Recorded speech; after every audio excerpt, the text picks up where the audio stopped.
Gloire à Dieu. Tendre Père Céleste, c'est encore une très grande opportunité et grâce que tu nous accordes d'être en vie en ce jour et nous t'en sommes infiniment reconnaissants. Merci pour ce moment d'encouragement au travers de ta parole. Merci d'éloigner toute confusion, distraction et lourdeur. Que toute la gloire te soit rendue à toi seul au nom de Jésus-Christ. Amen. Bien-aimés, nous prenons la parole de Dieu aujourd'hui dans Actes chapitre 27 et nous allons lire 2 versets. Le verset 20 jusqu'au verset 22. Je suis dans l'édition de Louis II. Le soleil et les étoiles ne parurent pas pendant plusieurs jours, et la tempête était si forte que nous perdîmes enfin toute espérance de nous sauver. On n'avait pas mangé depuis longtemps, alors Paul, se tenant au milieu d'eux, leur dit « Ô hommes, il fallait m'écouter et ne pas partir de Crète, afin d'éviter ce péril et ce dommage. Maintenant, je vous exhorte à prendre courage, car aucun de vous ne périra, et il n'y aura de perte que celle du navire. Que toute la gloire et l'honneur soient rendus à Dieu seul, au nom prévalant de notre merveilleux Seigneur et Sauveur Jésus-Christ. Que Dieu vous bénisse abondamment. » Durant les quelques minutes qui vont suivre, j'aimerais, au travers de cet extrait que nous venons de lire, nous encourager sur la bonté et la miséricorde de Dieu envers nous, ses enfants. Je rappelle que la miséricorde est une des caractéristiques de Dieu. Dieu est miséricordieux. Et ses attentions, ses soins envers nous, ses enfants, sont remplis de tendresse, d'amour, de bonté, de patience, de pardon, de compassion, de grâce imméritée. La miséricorde de Dieu pourrait être assimilée à l'amour que porte une mère pour le fruit de ses entrailles, voire même beaucoup plus. Bien-aimé, Dieu est bon. Il est toujours prompt à nous secourir et à nous soutenir. Voilà pourquoi le psaume 54, verset 4 déclare « Voici Dieu est mon secours. Le Seigneur est le soutien de mon âme. » Et dans son amour et sa bonté, Dieu ne change pas, mais demeure constant, immuable. Et lorsque nous nous trouvons dans des moments d'épreuve, à traverser des difficultés, à affronter diverses tempêtes telles que la maladie, chômage, deuil, blocage, divorce, rejet, humiliation ou même autre tragédie, Dieu demeure, je le répète à nouveau dans cette édition, à nos côtés. Il ne nous abandonne pas. L'entourage le plus proche, la famille, les amis les plus intimes peuvent nous tourner le dos, mais Dieu, dans son amour, sa miséricorde, reste et demeure notre secours et notre soutien. Ésaïe 43, verset 2 déclare « Si tu traverses les eaux, je serai avec toi. Et les fleuves, ils ne te submergeront point. Si tu marches dans le feu, tu ne te brûleras pas, et la flamme ne t'embrasera pas. » Et s'il y a bien une chose envers laquelle Dieu demeure fidèle, bien-aimé, c'est sa parole. Lorsqu'il déclare quelque chose, il veille pour l'accomplir, comme il est écrit dans Jérémie, chapitre 1, verset 12. Dieu dit « Tu as bien vu, car je veille sur ma parole pour l'exécuter. » Dans nombreux passages de la parole de Dieu, nous voyons que dans les épreuves, Dieu venait toujours à encourager ses enfants. Parfois, dans les circonstances, nous pouvons lâcher la main de Dieu, nous pouvons être infidèles, mais Dieu reste immuable, rempli de compassion et d'indulgence. Bien-aimés, alors que nous sommes assaillis de part et d'autre au quotidien par différentes oppressions, contrairement à ce que l'adversaire, le diable, qui est le père du mensonge, cherche constamment à nous inculquer, Dieu, dans les tempêtes, les épreuves, est encore plus proche de nous. Je vais insister sur ce point car c'est important. Et c'est même d'ailleurs partie d'un fameux hymne que la plupart d'entre nous connaît intitulé « Ne crains rien, je t'aime ». Un des couplets de ce cantique déclare « Les dangers accourent, subtils, inconnus, de près ils m'entourent, plus près est Jésus. Qui dans le voyage me redit c'est moi. Ne crains rien, courage, je suis toujours avec toi. Non, jamais tout seul, Jésus mon sauveur me garde, jamais ne me laisse seul. » J'insiste sur cet aspect car plusieurs enfants de Dieu dans les moments de souffrance, parce qu'ils ont détourné le regard de Christ qui est la vérité, le chemin et la vie, ont fait naufrage par rapport à la foi. Dans la peine, le tourment, ils ont fermé les oreilles à la vérité pour croire au mensonge du diable, attribuant à Dieu la faute de ce qui leur arrive. Croyant en un Dieu fouettard qui punit, juge selon les iniquités et qui les abandonne en proie au malheur. Je réitère à nouveau, dans le malheur, Dieu n'abandonne pas ses enfants. Même lorsque nous sommes en tort, Dieu est toujours prompt à venir vers nous. Sa volonté n'a jamais été que le pécheur meure, mais qu'il se répande et qu'il change de conduite, qu'il vive, tel que le déclare Ézéchiel 18, verset 23. Et ceci, nous le voyons dès la création à l'Éden. Après qu'Adam et Ève aient péché et que le soir, ils se soient cachés loin de la face de l'Éternel au milieu des arbres du jardin. Bien aimé, le Genèse 3, verset 9 nous dit que c'est Dieu qui est allé en premier vers eux. Et il a appelé l'homme et lui a dit, où es-tu? De même, 1 Jean 4, verset 19 déclare que nous aimons Dieu parce qu'il nous a aimés en premier. Et que dire de Romains chapitre 5, verset 8 qui dit que Dieu prouve son amour envers nous en ce que lorsque nous étions encore des pécheurs, Christ est mort pour nous. Bien aimé, malgré nos manquements, nos infidélités, l'amour, la compassion, la bonté, la miséricorde de Dieu reste immuable. En Hébreux chapitre 13, verset 5, la partie B, Dieu dit, je ne te délaisserai point, je ne t'abandonnerai point. C'est donc avec assurance que nous pouvons dire, le Seigneur est mon aide, je ne craindrai rien, que peut me faire un homme? Bien-aimé, dans le malheur, Dieu n'abandonne pas ses enfants. Le passage que nous venons de lire nous parle d'une tempête que aujourd'hui j'assimile à un moment de forte épreuve dans la vie d'une personne qui m'écoute. Or, Nahum chapitre 1 verset 3 déclare que l'Éternel marche dans la tempête, dans le tourbillon. Les nuées sont la poussière à ses pieds. Ce qui nous effraie, ce qui nous fait peur, nous terrorise, bien-aimé, n'effraie pas Dieu. L'Éternel est et il demeure souverain et c'est lui qui domine sur toute chose. Voilà pourquoi, quoi qu'il arrive, nous devons nous accrocher fermement à Dieu et à sa parole et ne rien laisser nous séparer de lui. Je vais le redire autrement. Qu'importe la tragédie, la tempête qui de manière progressive ou même alors subie pourrait s'abattre sur ta vie, cher enfant de Dieu, ne laisse pas l'épreuve te séparer de Dieu et de ses promesses. Mais dans le désert, dans lequel tu peux te retrouver, accroche-toi encore plus fort à Dieu et fais-lui confiance. Tant que nous serons sur cette terre et que nous nous attellerons à marcher de manière authentique dans les voies de Dieu, les tempêtes, les coups durs, les déceptions, les trahisons et autres ne manqueront pas. C'est ce que 2 Timothée 3,12 nous dit que tous ceux qui veulent vivre pieusement en Christ seront persécutés. Christ est notre espérance vivante. Voilà pourquoi tous les jours, nous devons nous nourrir de la parole de Dieu afin d'être fortifiés dans l'homme intérieur. Christ a dit que l'homme ne vit pas de pain seulement, mais de toute parole qui sort de la bouche de Dieu en Matthieu 4,4. La parole de Dieu est la nourriture du croyant. C'est elle qui nous affermit, qui nous redonne courage. C'est ce que l'extrait que nous venons à peine de lire à l'introduction nous montre si bien. Comment au milieu de la tempête, de la désolation, où tout espoir était désormais perdu, c'est la parole de Dieu qui est venue encourager, redonner force, espérance et vie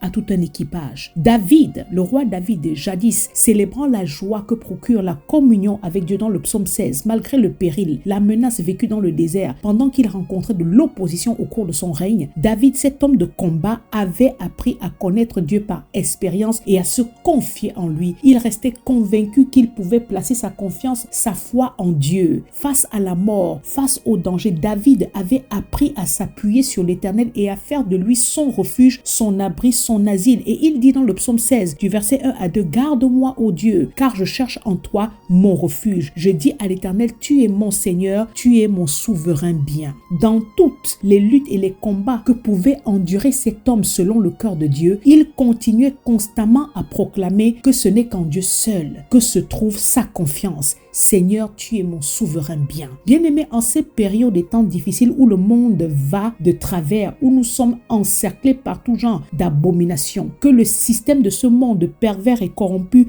voudrait par tous les moyens nous faire accepter comme normal, un monde où l'abomination ne choque même plus, Dieu est notre seul recours et soutien. Et la parole de Dieu doit demeurer notre guide afin de ne pas nous conformer au siècle présent, comme Paul le disait déjà dans Romains chapitre 12. Regardant à tout ce qui sévit autour de nous tous les jours, nous devons veiller en tant que croyants à remettre Christ au centre, à demeurer dans la vérité, la sanctification, refusant le péché sous toutes ses formes, si nous voulons plaire à Dieu et avoir du succès dans tout ce que nous entreprenons. Asaph, dans le psaume 73, verset 24, dit que c'est Dieu qui nous conduit par son conseil. Versets 25 et 26, il dit « Quel autre aurais-je au ciel que toi et sur la terre? Je ne prends plaisir qu'en toi. Ma chair et mon cœur peuvent se consumer. Dieu sera toujours le rocher de mon cœur et mon partage, car voici ceux qui s'éloignent de toi périssent. » Sans le conseil de Dieu, nous sommes perdus. C'est lui notre guide. Je le redis, il est notre soutien, notre unique bien au ciel et sur la terre. Même si nous nous sentons accablés, bien-aimé, Dieu est et il reste le rocher de délivrance de ses oins. C'est ça qui est la vérité. Cela étant, retournant au texte d'introduction. Paul, prisonnier à bord d'un navire, se retrouve ensemble à tout un équipage de 275 personnes à affronter un ouragan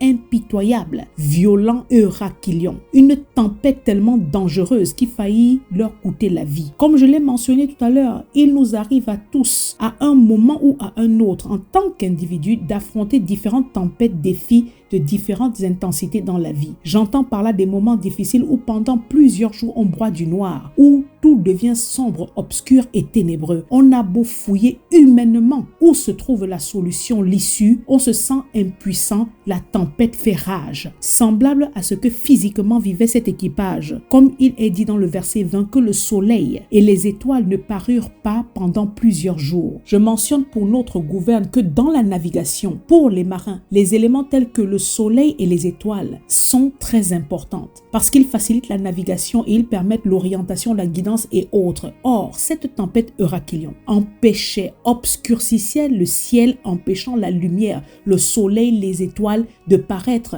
Et parfois, dans nos vies se lèvent des tempêtes semblables à l'Eurachilion, qui peuvent être soit de nos propres fautes ou non. Ça peut être le fruit de nos désobéissances, refus d'écouter, comme ce fut le cas de cet équipage ou pas. Que Paul incita d'ailleurs à ne pas prendre le large, mais ils n'écoutèrent pas. Bien-aimés, certaines tempêtes comme l'Eurachilion arrivent tellement avec rage qu'on n'en sort pas toujours indemne et sans dégâts, comme ce fut le cas pour cet équipage qui perdit le navire. Mais le plus important, c'est que nos vies en soient épargnées, car la miséricorde de Dieu ne fait pas défaut. Lisons les versets 9 à 11.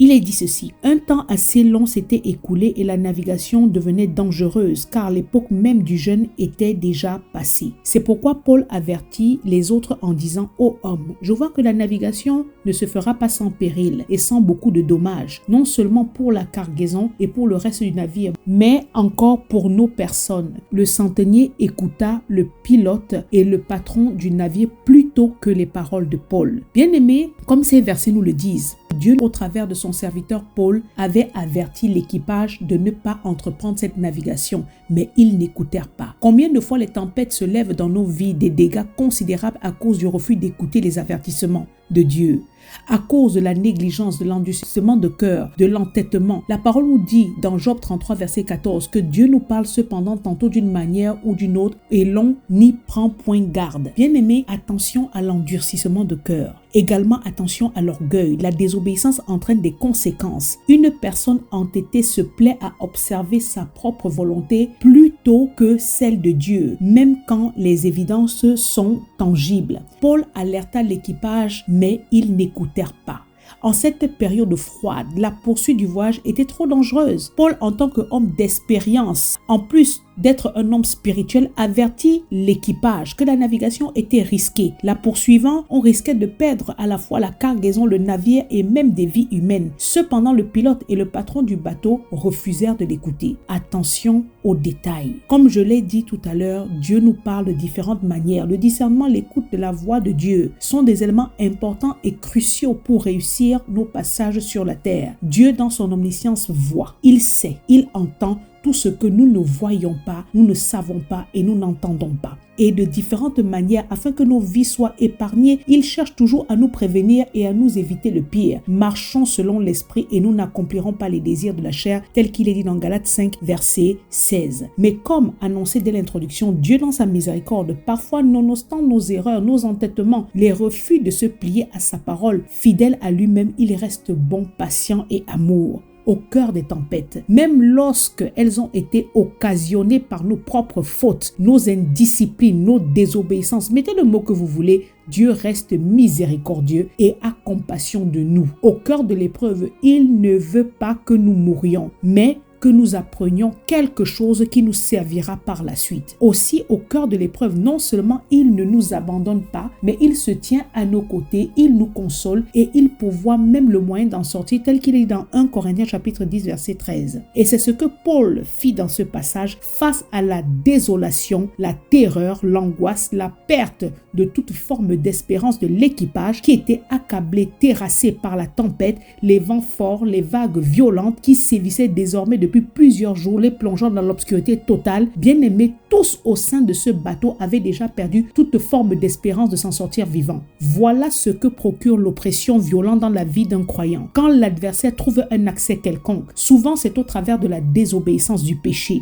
Il plonge sa proie dans d'atroces ténèbres, dérobant premièrement la parole de Dieu qui est la lumière, absence de soleil et d'étoiles. Or, l'obscurité entraîne la peur, la panique, les remords, la culpabilité. Quand les ténèbres tombe, il domine. On a des crises d'angoisse, des hauts les cœurs, des nausées, des vertiges, comme une personne qui se trouve en mal de mer. Bien aimé, on se sent comme ces marins dans ce passage de Acte 27. Et comme la compétition spirituelle est premièrement dans l'intelligence, au cœur de l'épreuve, Satan s'est ballotté, bombardé, la tête de pensées noires, des pensées de découragement. C'est ce qu'on appelle les traits enflammés. Et une fois de plus, comme l'équipage, on se sent tellement mal qu'on n'arrive même plus à se nourrir. L'appétit s'en va complètement.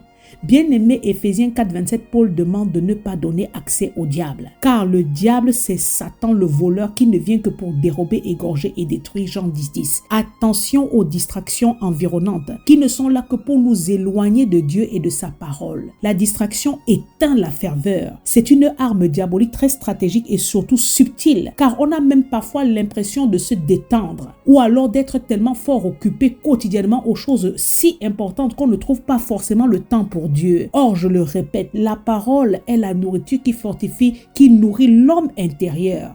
C'est la lampe qui nous éclaire. C'est elle qui nous permet de discerner toutes choses. Bien-aimés, remettons Christ au centre de nos vies. Dieu est bon et miséricordieux. Voilà pourquoi, regardant à nos afflictions et non pas à nos erreurs, au travers de sa parole, il vient toujours vers l'homme afin de le ramener sur le droit chemin, comme ce fut le cas pour cet équipage. Dieu intervient en leur faveur au travers de son serviteur Paul, qui gentiment les reprit en leur rappelant qu'il fallait l'écouter et ne pas entreprendre la navigation. Ensuite, il les encouragea par un message venant de la part de Dieu. La parole de Dieu est ce qui procure la vie, tel qu'il est dit dans le psaume 36, verset 9. Car auprès de toi est la source de la vie. Par ta lumière, nous voyons la lumière. Dans la tempête, bien-aimée, disposons nos cœurs à écouter la parole de Dieu, parce que c'est là que se trouve la solution, la guérison, la porte de sortie, c'est la lumière et c'est l'encouragement. Paul, sur ce navire, était certes prisonnier, mais spirituellement en Christ, Paul était un homme libre. Et c'est par lui que Dieu fit arriver la parole d'encouragement, d'espoir pour cet équipage de 275 personnes. Ainsi, se tenant au milieu d'eux, il leur dit: maintenant, je vous exhorte à prendre courage, car aucun de vous ne périra. Et il n'y aura de perte que celle du navire. Bien-aimé, dans cette épreuve que tu es en train de traverser, rappelle-toi à nouveau que Dieu parle tantôt d'une manière, tantôt d'une autre. Et l'une des premières méthodes qu'il utilise, c'est sa parole pour atteindre nos cœurs. Et prends comme parole prophétique l'édition de ce jour. Place toute ta confiance en Dieu, manifeste la foi ferme en sa parole, te souvenant que la foi vient de ce qu'on entend et ce qu'on entend provient de la parole de Christ. Romains 10, 17. Et dans ce que tu traverses actuellement, maintenant, pas demain, à cet instant précis, saisis-le par la foi, prends courage. Cette épreuve que tu es en train d'endurer ne te fera point périr. Prends courage, cette maladie ne te tuera pas. Prends courage, Dieu résoudra cette situation au nom puissant de Jésus-Christ et ta vie physique ne sera pas atteinte. Relisant en entier ce chapitre 27, nous remarquons qu'à 2 reprises, Paul incite ses compagnons de voyage à prendre courage. La deuxième référence se trouve au verset 36 où il est dit « Et tous reprenant courage mangèrent aussi ». Bien aimé, le verbe prendre courage ici communique l'idée d'être de bonne humeur, d'être joyeux parce qu'on place la confiance confiance en Dieu. Bien-aimés, est-ce que nous arrivons à réaliser que c'est du prisonnier Paul, cet homme détenu au milieu de cet équipage d'hommes libres qui de manière sereine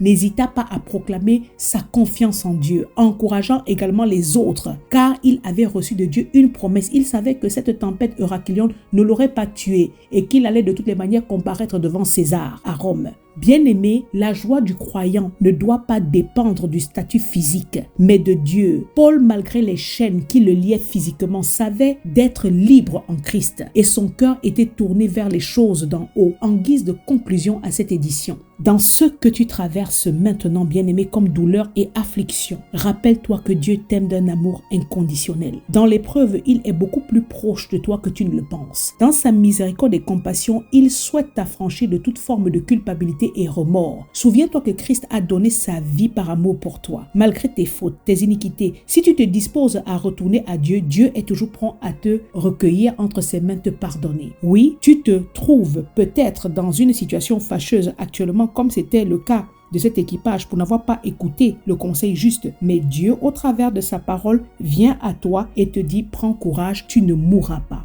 Parfois, lorsque nous traversons des épreuves, c'est aussi le moment d'être débarrassé des choses futiles qui ne nous servent à rien. Paul a dit à l'équipage qu'il n'y aura de perte que celle du navire. Dans les différentes situations tragiques que nous trouvons à endurer, laissons le Seigneur nous émonder, nous purifier, nous débarrasser, retirer tout ce qui ne nous est pas nécessaire. C'est ce que j'aimerais appeler ici perte du navire. Ce qui importe à Dieu, c'est de sauver nos vies, de nous inculquer quelque chose d'important lorsque nous traversons une épreuve. Nous devons apprendre à nous détacher de tout ce qui est matériel pour nous affectionner aux choses d'en haut et non à celles qui sont sur la terre. Apprendre la marche dans l'obéissance. Dieu est là pour nous redonner le courage, la vie, nous relever. Pour ce qui est des pertes matérielles, Dieu, dans sa bonté, miséricorde et amour inconditionnel, s'appelle également le Dieu qui pourvoit, le Jéhovah Jireh. Et c'est encore lui qui pourvoit à tous nos besoins, comme nous avons les regards fixés vers lui. Que Dieu vous bénisse abondamment au nom de Jésus-Christ. Amen.